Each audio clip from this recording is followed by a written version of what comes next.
Hello, my name is Tomasz TURBA and thank you for the invitation for the 40th International Business Information Management Association Conference on Computer Science, Seville, Spain, 2022. With my colleague Professor ZATWARNICKI, we would like to present the presentation for the conference proceeding of paper Overview of Automatic Testing Methods of Fuzzing based on Machine Learning Techniques. What are the keywords? It's fuzzing, machine learning, deep reinforcement learning, and of course testing of software. And the abstract for our paper is that automated testing methods play an essential role in enhancing software security and development. Recent papers researching fuzzing are concentrating on applications that leverage machine learning approaches to overcome its primitive limitations. So in our article, we try to examine the current research on the use of machine are the application testing problems. The main problem is the formal verification of application is quite complicated or barely impossible in terms of time and money of creation the application for solutions in large format. And most security errors are actually repeatable because there are language independent, like for C, C++. There are things like buffer or integer. What are the possible solutions so for the application testings? Of course, there is a possibility of modeling of threats in the static or dynamic manner. Of course, there is a possibility also to manual code review or software audit, like we can use GitHub or penetration testing platforms or persons. And we can also do the fuzzing, which is, of course, the automatic testings. But for us, there is no single magic solution. So, as for the static analysis, we are searching for errors in the source code. We are looking at the data flow analysis, and rarely we can complete disassembly the software, for example, using the binwalk tool. What are the advantages of static analysis? Of course, we can cover the complete source code in a theoretical manner, because only the main programmer that was creating the code, I think he can only cover the full source code. The example code with a mistake or misspelling is here. As you can see, it is a simple function to read packet where we have defined the char table name header with 50 elements and char table named body with 100 elements. And as you can see in the function read, we are using the bound B value, and it is actually cannot be applied to the header table because so what is the dynamic analysis? We are checking for the errors while the program is running in an instructed test environment, like regression fuzzing. So advantages are we are searching for the anomalies in the program during its operation, confronting it with reality, with the platform, with the memory stack, etc. Testing with the correct data and incorrect anomalies. And of course, we can see that if the author did cover every eventuality of error, are there. Here you can see the standard HTTP GET request method, like used in the we can see this in the Wireshark communication of the TCP stack protocol.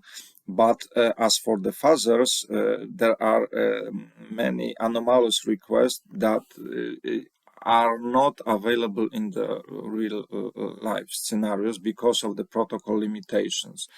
As you can see for the GET with lots of backslash. What are the dynamic analysis techniques? We can see seed input and generated input methods. Actually, the seed input is of course mutated input, where we are giving some input and we are mutating it, and then we are running the program. For the generated input, we are using the techniques that prevent the dynamic analysis anomalies, like was seen in the get HTTP method. So this evolutionary based method, as you can see here, it is a comparison of mutation and generation based methods, where we are using the seed input, selected seed input. We are generating the input. Also, we can mutate it. When the crash or vulnerability acquisition will exist, we will examine this input and select other one. So actually, evolutionary based fuzzer could be a way better solution. So what are the types of fuzzers once again in a text? With the mutation-based, we are modifying or mutating input without doing the optimal calculations of data for the software to process. In general, the desired input format is unknown to fuzzers or criteria. But although most initial inputs are developed by hand, substantial collections of inputs do exist, of course, for specific applications. But fuzzers based on mutation produce new inputs by modifying the previous. What are the open questions for the mutation-based and generation-based techniques? For the mutation-based, there can be an infinite number of scenarios. So when the fuzzing is going to end our task? Actually, it could go like to infinity. For the generation-based, there is a finite number of scenarios. So what will happen when no error is found, but there are errors on the program plane? What are the answers for this? Decision process automation supported by machine learning. So evolutionary based fuzzer, this is an improvement over mutation based fuzzers by prioritizing some input for mutation over others.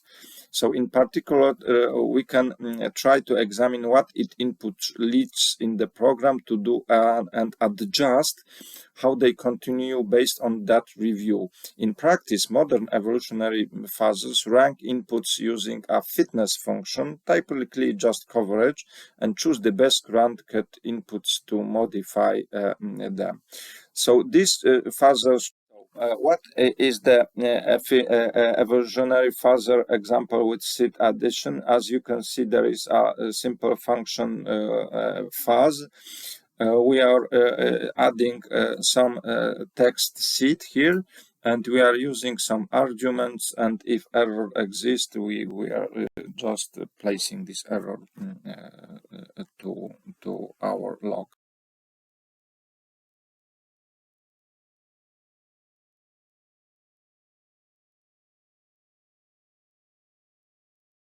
Okay. So as for this, what can be machine learning chosen methods to adjust fuzzing, dynamic fuzzing techniques? As seen in the Wang Jia, a systematic review on machine learning techniques from the College of Cyber Security in Sichuan, there are quite numbers that we can use the methods, like from the categories of traditional machine learning, deep learning, and also the reinforcement deep learning. So what is the simple research? As you can see here, there is a simple C code written where we have some integers with the buffer table of the characters called buffer, and we are using the function which the function name is just function, and we are using the free memory which will generate the buffer overflow or memory heap. What the stack trace for the bad use will look, of course, there is an invalid read of size. As you can see in the stack trace for the free, there is 0 bytes inside a block of a size of 86. and the struct trace for the alloc method, we can see that the program just will crash.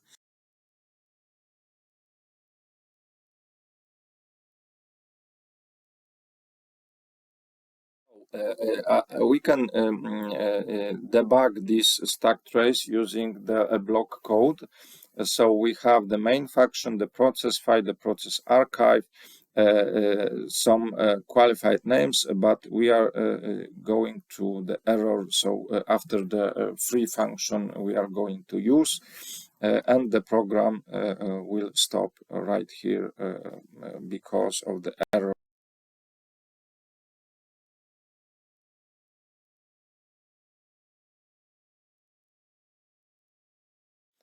We can debug this stack by writing it in the naive base machine learning method. So we have some 4 functions with the main function, the alloc, the free, and the use. And there are 2 methods that we can go to the error. So actually we are finding two errors in the automatic fuzzer with the machine learning for here, because if we go straight to the use function from the second, here you can see also our analysis from other paper as for the comparison of the AFL algorithm used with the amount of functions with time on started fuzzers on the libraries like FFmpeg and bin utils. It is about 100 users. As you can see, the time value in the seconds is like for the 12,000, which is quite high, but it do it by. So what will be the future work? There will be a need to create a system for analyzing user inputs to various applications and detecting anomalies with machine learning of the grammatical structures of the user input. Following that, we will build a fuzzing files based on the discovered grammar information so that the fuzzing files created can interact with the target software.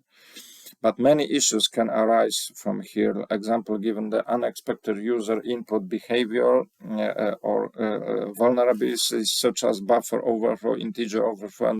The conclusion is that, as can be seen, because fuzzing problems are better suited to unsupervised and reinforcement learning methodologies, the supervised learning is rarely used to augment the fuzzing process.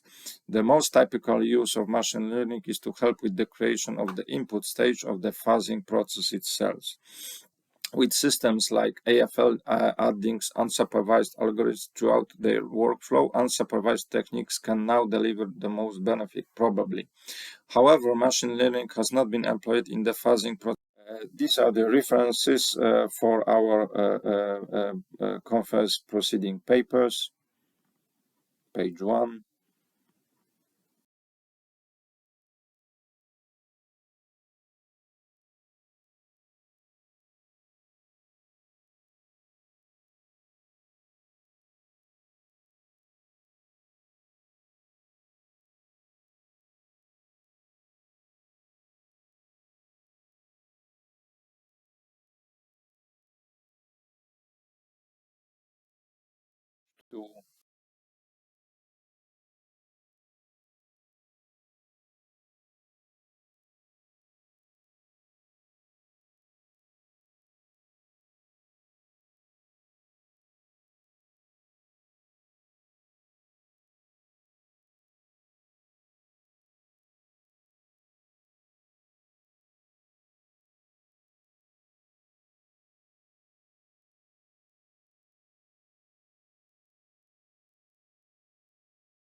Thank you for your time.